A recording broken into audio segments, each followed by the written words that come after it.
risk. So this is the section that I'm sure and assume that will have most tutors and students alike having the most consternation, shrieking in horror. What the hell has it all got to do with risk relative in a marketing perspective?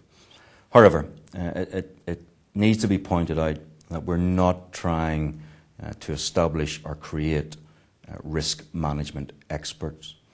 In this instance, and all of our industry sources are telling us that it is important that from a practical perspective that students and practitioners alike are fully familiar with all aspects of risk. So to that end, what we're expecting here is an appreciation and an understanding of risk per se.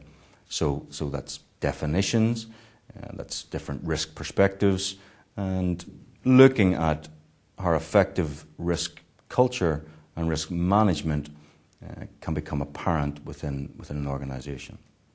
So, to that end, then, you will move into a couple of specific areas. So yourself and the students need to be discussing risk management. And like any management process, you'll be familiar with the structure of going about that.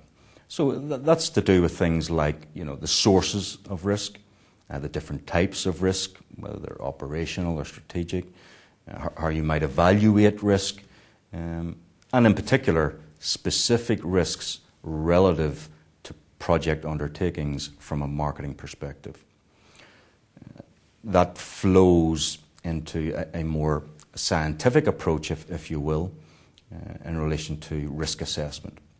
And as students and as tutors, we'll all be familiar with the assessment process, which again establishes the situation relative to risk as we find it. We'll use the word again, it's a risk audit. That allows us, having identified potential risk, to start thinking about, well, how might that be treated? How could it be measured? How will it be measured?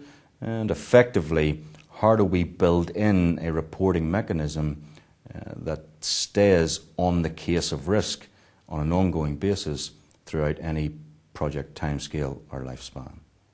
Now, the common approach to dealing with risk is, of course, trying to mitigate against it. So, again, students will have a look at, how can an organisation structure itself or embed a culture where risk is at the forefront of every employee's mind, every functional department's planning, and the organisation going forward has a culture that aligns itself with risk associated with all of its business functions, and in particular, marketing and projects housed within marketing. So again, mitigation approaches like risk avoidance or risk treatment, and again, delving into, and not so deeply, but looking at things like risk transfer, so whether that be third-party sharing of risk in the supply chain or the distribution chain, or from a funding perspective, we can finance risk via our normal investment methods or our banking facilities. Again, to stay on an industry benchmark, control is a management issue that permeates through all of your study, all of the units, and in particular this one in project management. So, we can start to think about making and stating and reporting assumptions, looking at some industry examples and benchmarking, all the while remembering this is about an appreciation. We're not trying to reinvent the wheel here.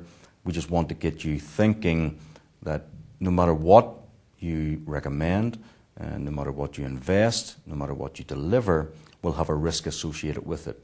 And as a necessity, maybe some form of contingency always needs to be built in there.